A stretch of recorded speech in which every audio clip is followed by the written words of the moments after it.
Hi everyone, this is Arthi from Human Chapters. I'll tell you a little bit about Human Chapters. Humans are living narratives with a past, present and future. These narratives constitute of a number of chapters across the lifespan. The aim of these conversations is to highlight a chapter of the narrative and unpack its connections to other chapters. I don't care whether people are natural storytellers, but I truly do believe each one of us has a worthy story to share. Acknowledgement to country. We acknowledge the traditional owners and custodians of the land on which we are. We pay respect to their tribal elders, past and present and emerging. We celebrate the continuing culture and we acknowledge the memory of their ancestors. Today, we're going to be speaking to Greg and we'll be talking about his journey in education. Greg, feel free to introduce yourself. Yeah, so my name's Greg. I'm the principal at Clayton South Primary School currently. I've been in education for 17 years now. I was a classroom teacher for the first 11 at a school out in Narre Warren South called Hillsmead Primary School. My passion out there was teaching numeracy. I think that's what I was sort of known for out there, was my maths. Then I moved to another small school called Bitton Primary School. And then from there became a principal. So I went straight from classroom teacher to principal, which was a big step. Yeah. I've been a principal for 5 years now. So love what I do. Love working with kids, love working in a school. Yeah. That's been my life so far. My chapter has been, working in a school. I've been in a school since I was 4 years old and haven't left. But think of it that way, isn't it? It's like a full cycle. Yeah, so my chapter is school, definitely. Yeah, we have a title, school. Yeah, there you go. Greg, I wanted to ask you, when you first started teaching, take us through a little bit of your journey from when you first started to when you became a principal, like that part of your chapter. Yeah, that's a big leap. So I can safely admit that I probably wasn't the most professional teacher. I wasn't reading research. I was turning up to school and doing what I thought was best, which was usually just something fun for the kids. I know I was well liked by the community and the students and the teachers, but I had a completely different mindset to what I have now. So now is more of a growth mindset. I want to learn everything I can possibly learn to help the students and the teachers. But when I started, I was 22, really had a passion for numeracy, and teaching times tables was my big thing in the classroom. I always had times tables every day, and I felt like my kids left my class really well versed in maths. So working for 11 years in the same school had its ups and downs. So I guess the positives for that is knowing all of the students. There were 905 students and I could tell you every one of them by name. Loved going out on yard duty and getting to know all the kids. Really had good connections with all the parents and the community and the families. But I guess in a big school, there's not so much room for growth. And I was getting a bit settled as a classroom teacher, and I didn't have any aspiration to be a leader. I remember the assistant principal coming over and tapping me on the shoulder and saying, "You're ready for leadership now. Why don't you think about leadership?" And they offered me a leadership role in data as a data coach, and I turned it down. And I was happy just sitting back and just teaching my class. I think they ended up asking me to interview for that role, and I didn't, and then I got given the role anyway, so I kind of just fell into that. But I felt, I'm not sure, I guess when I left that school, I moved to a very small school, and because of the practices we had in the big school, I felt like a leader walking into the next school. Even though I was still a classroom teacher, I took on a lot of leadership responsibilities there. Was taken out of the classroom quite quickly so that I could fulfill some more leadership roles. And I guess quite quickly I sort of saw myself as a leader when I hadn't previously. And I think that changed from a big school to a small school. And I think anyone needing a change, it's really good to just move schools and just see what else is out there. That's probably the message from that is I became a bit stale in the big school, and moving reinvigorated me, and I felt like I could make a difference again and became a bit more motivated. And yeah, within 9 months, I was a principal. So I went from not wanting to take a leadership role, moving schools, and then 9 months later, I was leading a school. So it was a big change, and one that I was a bit ambitious at the time. I probably wasn't ready, but when are you ever ready for something? I like to take risks, and I went for it. I think you've brought up really interesting points and important points as well, which I'd like to touch on. You mentioned that you felt stale and you like even settled in as a classroom teacher, and one of the things was you said you lacked aspiration. What about that made you feel like that? I just being in the same place for too long. I think in every profession, it's good to make a change and try something different. Yeah. And I just fell into a pattern. I know there were most of the teachers at the first school I was at had been there since the school opened. We all had, Yeah. and we had the same principal the whole time. Nothing changed, and we didn't change either. I taught grade 2 for 5 years straight, and I taught grade 4 for 5 years straight. And then I asked for prep. I thought I would like to do a change, and I got put in grade 6. So again, something different. I don't know. I just think I didn't push myself enough. I didn't have the motivation to just try something different. I think I'm sort of a person that likes what I'm used to. Yeah. My first ever job before teaching, I was there for 6 years as well, from 15 to 21. I just didn't change. I think I just, at the time, liked knowing what I was doing, knowing the routine. Yeah, I think Sure. that sort of explains that. Yeah. Yeah. And then you moved to the small school.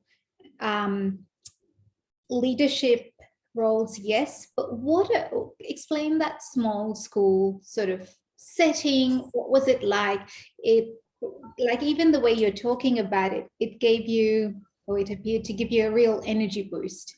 Yeah, so I got put in prep, which was what I had asked for at the previous school. So I kind of felt like straight away the things that I was asking for, I got. I was working with a graduate teacher, so I think feeding off her energy as well, being fresh to the scene and wanting to try new things. And I sort of fed off that a little bit myself and became a bit of a mentor for her. Yeah. And I think maybe even just that, maybe just mentoring somebody else was what I needed as that kickstart to get that energy back. And we just made a really good team in that prep room. And then I guess moving around, I got put in 3-4 to start the next year. Yeah. So I moved mid-year. I came into the preps middle of the year. The start of the next year, I was in 3-4 with another graduate, and same thing, mentored them. And I think just, I don't know, something clicked in me that I really enjoy helping the staff. And it was that shift from, for the first 11 years, loving helping the students and getting the best out of them. Something shifted in me to wanting to help the staff and get the best out of the staff, who then get the best out of the students. And moving to the small school might have been it. I know in the big school, we had a lot of really good practices going on. We got a new principal in about 2014, and she did make a lot of changes, but the school did need a lot of changes. And I probably wasn't ready for the change then and rebelled a little bit, like you do when there's change. And moving to the new school, I brought those practices over, and that school didn't have them in place. And it just made me feel like I was making a difference to that smaller school. And it just grew from there. And yeah, I felt like I was ready to lead a school, and I was a little bit ambitious because I definitely wasn't ready. I hadn't been an assistant principal or anything like that, but just being cocky and young, I just had to go. Yeah. No, that's awesome. Speaking of practices, what is it that you took to the new school? I think using data to inform your teaching. wasn't something that was happening there, but that was something that was second nature to me at the previous school. So we revamped our numeracy block and we grouped the kids from grade 3 to 6 by ability. And we had all of the kids sit a pre-test, and from that pre-test we grouped the kids, and then we had SMART goals and little goals that they could achieve in each of the groups that they went to, and we rotated teachers in the groups and planned as a group, and that just wasn't happening before in that little school. And in a small school, there's not so many people to bounce ideas off. There's not so many people to share planning responsibilities and roles. So for that small school context, that really worked well. And that was a practice that we brought over, and all of a sudden teachers were creating their own pre-tests, getting to know the curriculum a lot better because they had to write questions that aligned to the curriculum. And that was sort of just how it all started. Then we moved that into writing as well. So we had writing groups, and then not long after that I left, but I know that they continued those practices, and the staff really developed from doing that. Yeah, that's so interesting. And even, do you have contact with the school today? Some of the staff, yeah. Okay. So one of the staff members actually brought over to Clayton South. Yes. Wow. Yeah. Okay, so there you go. So from that little school to Clayton South, how did that happen? So there was a step in between that. So the little school, I actually was a principal up in a regional school first. Oh yes. Called Belinda Primary School. So I applied for that school and wasn't expecting to get the job, and then had to move house to get that job. And got the call one day that I was successful. So first interview I had for a principal position, I somehow got. I wasn't expecting. So made the move to regional Victoria, ended up living in Sunbury. And then, so I was there, and I began there as the teaching principal. So I had a prep to 3 class that I was teaching, and I was also the principal. So we only had 30 students in the school. 12 of them were year 6. So the following year, they're expecting to only have 18 students in the school, and school council was worried they were going to get shut down. So there was a lot of stress about that when I arrived, that they were going to get shut down. So I sort of kicked into marketing mode and had to think, how are we going to get enrollments? How are we going to make this school look like somewhere you want to go to? And I just visited all the kindergartens. I visited anything I could to promote the school. And I guess that's where my marketing came in, where I just had to put myself as the face of the school and just push anything I could that would make you want to come to the school. So in the end, it became Science of Reading. We became a school that works really well with dyslexic students. My eldest son is high functioning autistic, so I have a real passion for working with students on the spectrum. And we became known for that too, just the way we worked with those students. We just started to get students piling in from other schools, and before you knew it, we're up to 60 students. As of today, they're at their full capacity of 75, so they can't actually take any more. So we've gone from thinking they're going to close down with 18 to 75 within 3 years. So that worked really well. And then from there, I needed to move back to Melbourne. My kids were back in Melbourne, so I applied at Clayton South and got the Clayton South position. So I guess prior to Clayton South, the way we pushed our Science of Reading and how I discovered Science of Reading was being put as a prep to 3 teacher and running the school. My thoughts were, I can't just let kids slip through the cracks anymore. As a classroom teacher, I probably had year 3 or 4 low students that came in low. I made the little improvements I could as best I could without knowing what to do, and they still left quite low. I didn't want to do that as a principal. I felt this bigger responsibility. I don't know what shifted, but I just felt like I can't let them leave low.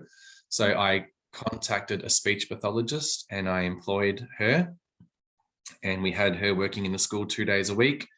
Initially, I had asked her to take all of the low students and fix them. I said, here's all our low kids, do what you need to do, get them up to where they should be. And it ended up being 19 out of our 30 kids were well below level. And she said, and I remember she said, you can't give me 19 students. If there's 19 out of 30 students are low, then it's the tier 1 practice is wrong. What you're doing in the classroom is wrong. We need to address that first. We can't just her band-aid everything and then they come back to the classroom and they've got the wrong instruction happening. So that's where she introduced me to the science of reading and phonemic awareness and phonics, explicit phonics and fluency, everything that's associated with the science of reading, the big 6. She explained all of that to me over, the course of a year, the whole of the 2018 year. And then from 2019, we really tried to implement that in all of our classrooms and she just said, there's a list of things I need to run this. And I let her buy everything she needed because it was just that important to us. And yeah, that's where I got introduced to decodable books and phonemic awareness activities. And it started, you could see the difference in the students and how it was growing them.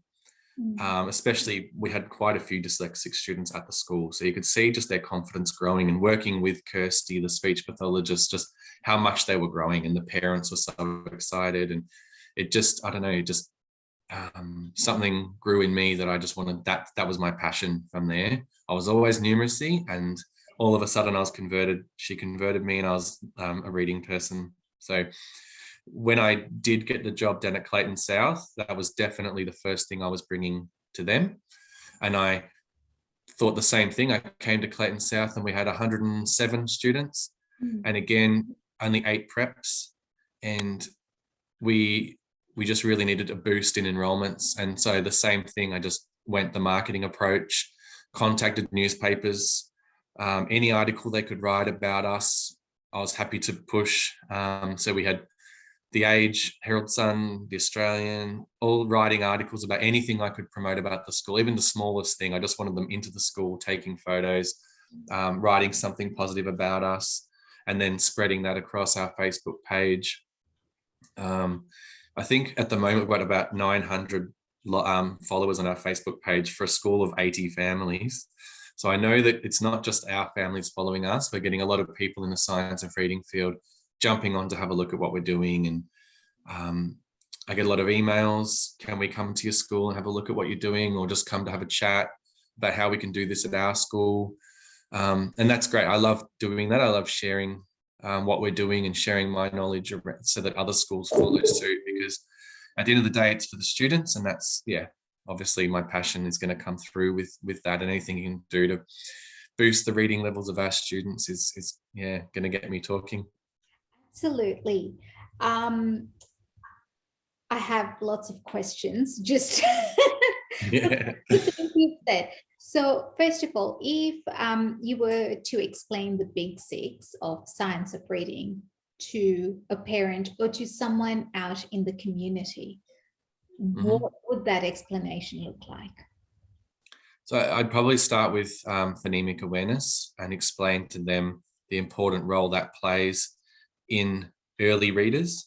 So there's a video that I showed my staff by Stanislas Dehaan, and it's a YouTube video, and he talks about doing brain scans on people who are learning to read and seeing which parts of the brain light up when they're reading or when they're learning a new sound.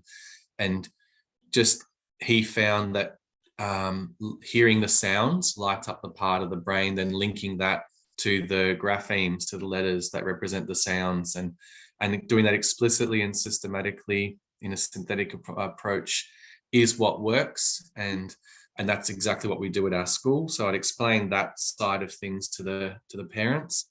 And then I explain the use of decodable text, that they're like training wheels for your student. We teach them the sounds at school. So we might start with SATPIN, SATPIN, teach the kids explicitly the sounds those letters make, and then they'll practice the blending at school. So looking at SIT, go it, and then blending it together to make sit. Once they can do that, we would send them home the decodables that only have those sounds in the book. So it's very controlled text. And they would only have words that are made up of sat pin. So sit, pat, and then the next page, pat, sits. It's very controlled, very simple, but it's what they need for practice. You don't get better at something without practicing. And there is reading wars going on where people advocate for decodable text, and then you've got people who are against teaching phonics in this way. But I would ask them, how else are you going to do it? How else are you going to practice? Decodable texts are there for that reason. So you would only use them in year one, year prep and year one, first 2 years of school, and potentially a third year. There are decodable texts for older readers. So they're sort of higher interest for older readers, but easier to read. And that'll re-engage those students that have missed all of this. But that's the next step. We explain to our parents why those books go home. We get a lot of questions from teachers around, what do you do with your old books, the leveled readers, which we don't advocate for. We've actually grouped them by topic. So if we're doing an inquiry unit on farms, all of our animal books are in a box, doesn't matter what level they are. The students would take one of them home each night, and their parents read that book to them to build their background knowledge. So they're reading about farms at home, and they're not necessarily reading it themselves, but their parents are reading it to them. They're learning new vocabulary, they're listening to stories about farms, and they're coming to school with that background knowledge. So that's what we use those books for. We don't really want the kids reading those books unless they've got the code, they've got the full phonics code, they know their sounds, then fine, read any book you like. But before that, we try to stick to the decodable so that they're actually reading, not looking at the pictures, which is controversial. Yes, absolutely. And And yeah, and I was just thinking, the other part to that is, if you're reading a decodable, or say if the student is on a decodable book for the time being, does not mean they shouldn't be accessing the language rich material. no, so our teachers every day are reading really good picture story books, really good stories, rich literature to the students every day. And we have slides where we break apart the vocabulary, talk about the vocabulary, have literal and inferential questions based on the picture story books that we're reading to the students. So we do get your quality literature, your MEmFox, all of those for the students. But we're reading it to them, and then we're discussing all the elements, the themes, the characters, and then asking comprehension questions, looking at we try to pick up 4 different vocabulary words per book and really break them down, put them in sentences, use them in sentences. So it's not just decodables and that's it, not just phonics and that's it. So that whole reading wars argument gets narrowed down to phonics and that's all. But really, we cover everything. But phonics is such an important part that's the part everyone focuses on. But we cover obviously the big 6, oral language as well, to really extend our students. Absolutely. No, thank you for that. The other question I had, so when you were in Belinda School and you sort of had that increase in students, and there was a total shift into science of reading, obviously there was a shift in student skills, in their capacity, cognitive resources. But as a teacher, principal, what was your personal shift? Sort of, as I said before, just not wanting to leave anyone behind. That's become my motto. I don't want anyone left behind. And our latest NAPLAN results at Clayton South, we had no one in the bottom 2 bands in any of the areas on NAPLAN tests. So that's our big selling point, that this works and no one is left behind anymore. But that was, my big shift at Belinda Primary School was just seeing the change, seeing kids that couldn't read start to read, and kids who were only reading small words start to read sentences, kids who are reading short sentences starting to read chapter books.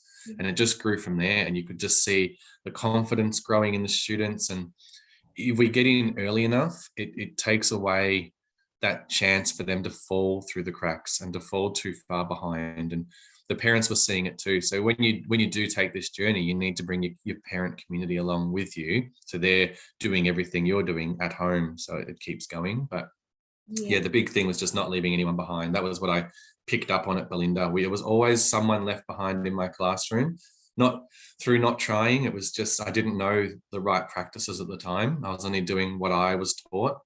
And I think that leads to another discussion around what universities are doing and or not doing with regards to teaching graduates about the big six and about things that actually matter in the classroom. Spend so much time looking at Gardner's multiple intelligences and learning styles, whereas we should be looking at how to create a weekly planner, how to differentiate lessons, how to looking at instructional models, looking at the inquiry cycle for PLC, things like that, and then looking at how to teach reading. These things are what I would be overhauling our universities with. Absolutely. And that's where it starts. Yeah. That's right. And, you know, sometimes you go with that sort of lack of knowledge, then you as a person in front of the students are having to learn more, employ it at the same time, try to figure out how to differentiate. Like that, even for an adult, it's enormous cognitive load. So how do you, keep... I guess I shouldn't have had to go out during remote learning and do this research on my own to find out how to teach kids to read. I shouldn't have had to do that. We should have been shown that at university. That's my biggest argument now, is that COVID was good for that because everyone was stuck at their laptops, and I was able to reach all of the staff by sharing readings with them, sharing research, sharing findings, sharing practical activities they could start straight away in their classroom. But we shouldn't have had to discover this on our own. And I know a lot of people in the science of reading community always say, when we know better, we do better. And it's so true. We do. Once we learn this, everyone wants to make the change. You want to do better for your kids. But you don't discover it until you sort of fall into it. If I didn't meet a speech pathologist, I wouldn't have found this. Yeah. Am I allowed to ask, how much time did it actually take you to learn all of this, to employ these practices, and particularly during COVID when it was remote learning, and that's a really difficult space to be in? Yeah, I probably too long. I did spend too long, and I went down the rabbit hole, and every article that came up through Facebook, I read. Every article on 5 from 5 website, I read. I bought, my shelf at school is full of books that I've read, like Lindstone's reading books and Hollingsworth's explicit direct instruction, just anything I could get my hands on and my eyes could read, I would read it. And I guess my staff kept saying, you're going too fast, you're going too fast, you're taking this too fast. And I was trying to go slowly to keep everyone on the same track as me, but I do go a million miles an hour, and I do love to read and better myself, and in turn try and better the staff to better the students. And I don't know, it just probably did become an obsession because we were stuck in our homes for so long.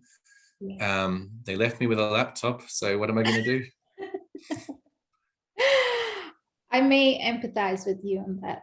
It really does send you through like an entire turmoil of emotions to go, what is it that we need to learn? And why didn't someone say this before? That's exactly. Yeah. It was. And then it became, people are starting to hear about our school. Yes. People are starting to say to me, how do we get our school in this journey? And I sort of thought it's very hard to get on the journey if your principal's not supporting it or leadership's not backing it, because we do have most schools with a whole language approach. And so I woke up one morning and thought, I'm going to write a blog. And I'd never written a blog, didn't even know how to write a blog.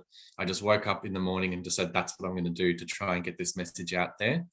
So that day I got up, researched how to create a blog, made a website, made a domain name, principlesofreading.com, tried to make a catchy title. So it was Principles spelt like a school principal. And then just started writing, and I just introduced, my first blog was just introducing the Big Six and talking about my journey, just like we are today, to try and use that emotive language to catch a few people that can go, I relate to that. That's the same as how I feel about teaching at the moment. And I was trying to appeal to leadership more so than teachers, because I wanted leadership to read it, or teachers to give it to their leadership team to read, because it was really practical ideas and set out in an order and a structured way of how to implement this in your school without too much of them having to do a lot of reading like I had to do. I tried to summarize everything and share videos that they could just watch really quickly and put it in their school. And it's had a good following. It's had a lot of people commenting and then sharing their stories and letting me know that they've on about their journeys. I'll get a lot of emails at school just sharing how they're going with their school. They just want to tell me how their school's going in the journey. And I love reading that. And any way I can share anything that we've been using, so trackers that we use to track how our preps are going with their phonemic awareness or how they're going with their phonics knowledge. We've created our own scope and sequences over the 2.5 years we've been using this at Clayton South, and happy to share those with people. Just so it takes that the guesswork away, it takes the hard work away. We've done the work, there's no point reinventing the wheel. So have what we've created, and if you understand how it works. If you don't, come out to the school and we'll take you through it. That's incredible. And that I can just imagine how much literally blood, sweat, and tears being put into creating such a platform. You've mentioned on a couple of occasions the parent engagement connection has been extremely vital to this shift. What have the conversations been like, not during the change more so, but now? When so and during the change, it was COVID. We could only communicate through online channels, and that was hard. We've only really just been allowed to have parents back in the school, so our main communication has been our Facebook page and getting the parents, just seeing the articles being written about the school to do with our phonics change. Any publicity is good publicity, and we've just been sharing that to our parents. Our prep teacher has set up a app called Seesaw, and she communicates everything to the prep families.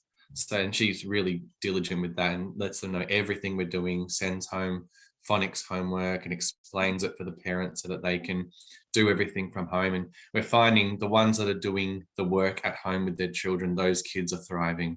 They're really, really thriving with their reading, and they're blending already, and it's only just begun term 2. So if you're doing the work, putting in the hard yards, it really does pay off. Absolutely. The other thing that you mentioned, you know how you talked about the sat pen sequence, and you said it's a simple activity, the SAT.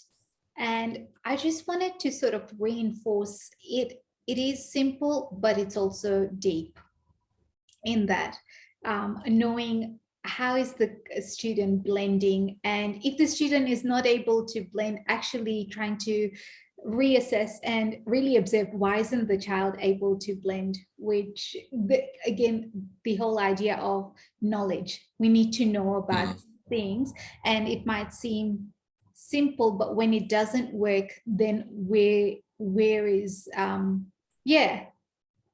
evaluation? It's all down to practice too, and just intentional practices in the classroom. So moving away from I Spy with My Little Eye, something beginning with K, we move to something beginning with K, so the kids are thinking about the sounds. And then we sort of will say to the kids, we segment the words so they have to blend them to put them back together. So we might say, go and get your sh, and we segment the word so they have to blend it back together to hear it, so that when they do get to the point of sounding out individual sounds, it's like lunch, and they're reading a story, they'll say and they're hearing it and they're blending it themselves in their head. So we do little incidental things like that throughout the day to get the kids better with their blending. The teacher explicitly models it every day. up on the board. We have some slides that go up on the screen that will have the words and little dots under each letter. We get the kids to say the sound of each of the graphemes, and then we show them how to blend. So they're getting that modeled every day, and eventually it just clicks, and they're seeing it every day. It'll click. Yeah, and that's how the brain works, isn't it? Once you know. Yeah, so orthographic mapping is a whole other thing to get into, but that's how we learn to read, through orthographic mapping, and that's another rabbit hole to go down if you're watching this and you want to learn more. Absolutely. Okay, so Clayton South is where we're at. I love the website and love the sharings, and it's the language used is so accessible to the community. Yeah. What's happening now for you? Okay, so I sort of wanted to work out how I could help more than just the 120 students in my school. And I got to the point where, yes, I love working in a school, but I want to help more than just 120 students. And I think I developed that over writing the blog and sharing what we do with every teacher that comes through and all the principals that come through. And then I decided to take a risk. I do like taking a risk. And I went to look into consulting, and I was going to run curriculum days for schools around the science of learning, and I was going to be on hand to advise principals on how they'd like to take their school forward.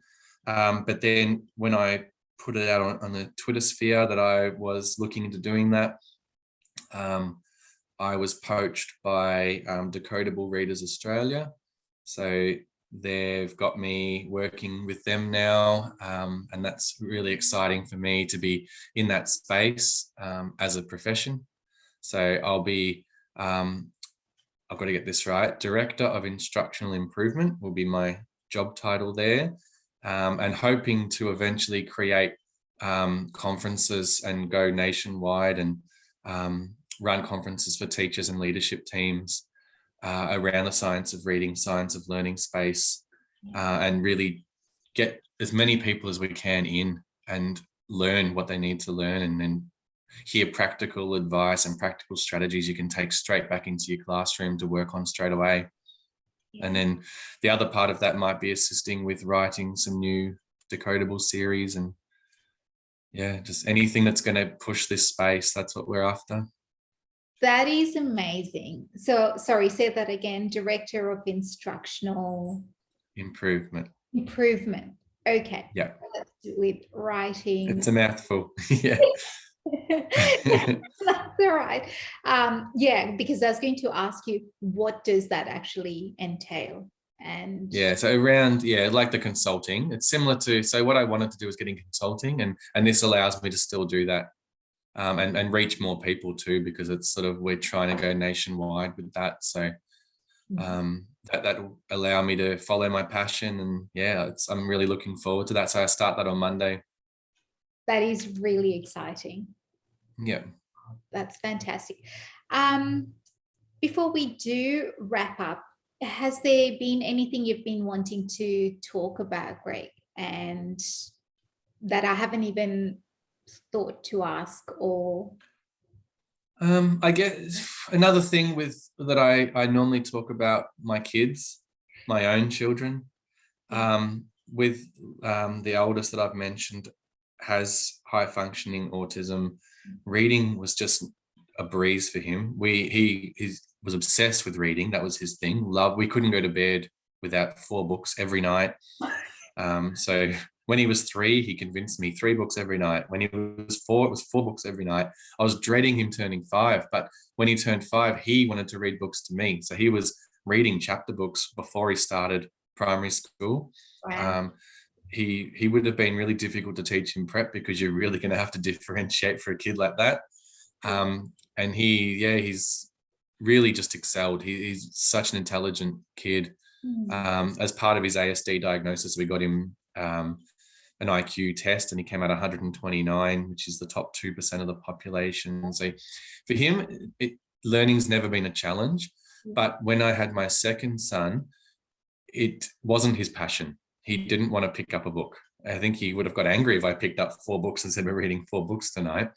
So it wasn't so much that that was what he wanted to do. So what I did with him was follow the signs of reading. We did the phonemic awareness sounds. In the car, we'd be driving and I would say some words all segmented for him to blend back together.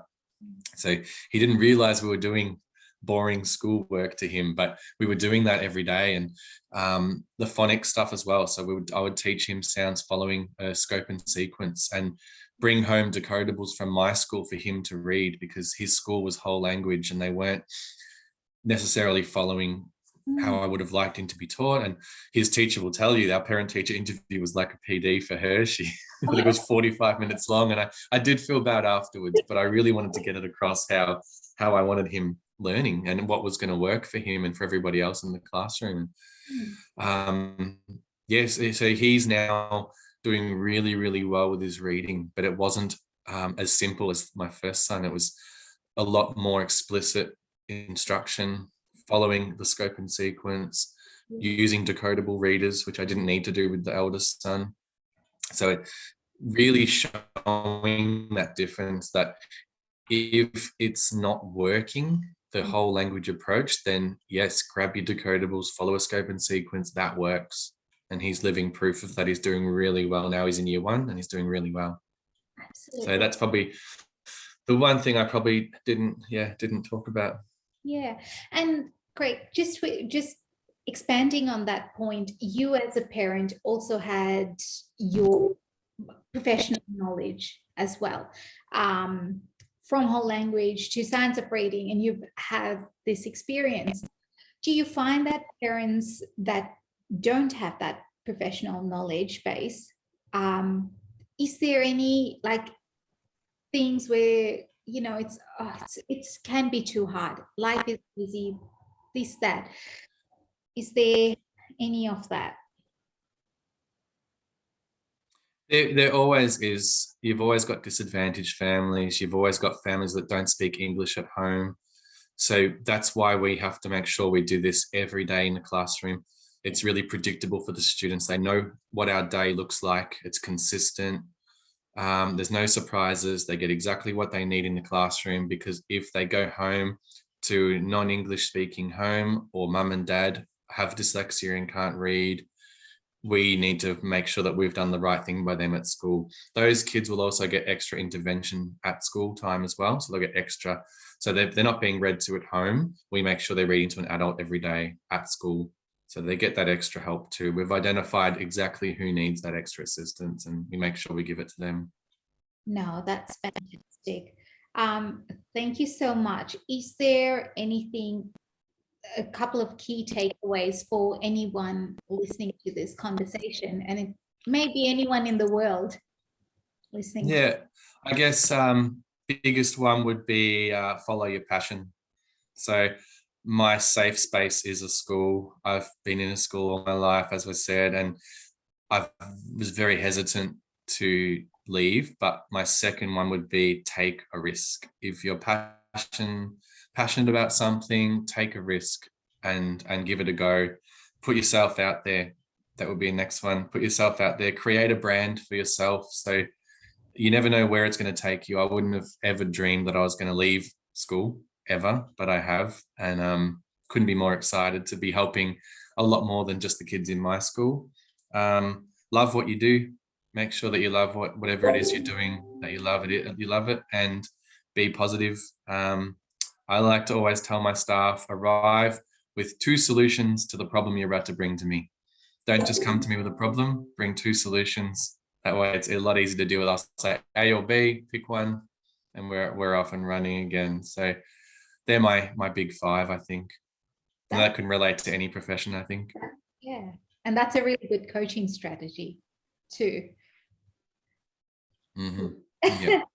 Thank you so much, Greg, for spending the time, your energy, and to have this important conversation about your chapter. For anyone that is listening to Human Chapters, thanks for having me. No worries at all. For anyone that's listening to Human Chapters either on Facebook, YouTube, or listening to it on podcast, please feel free to share it with anyone that may connect. Thanks, guys. Thank you.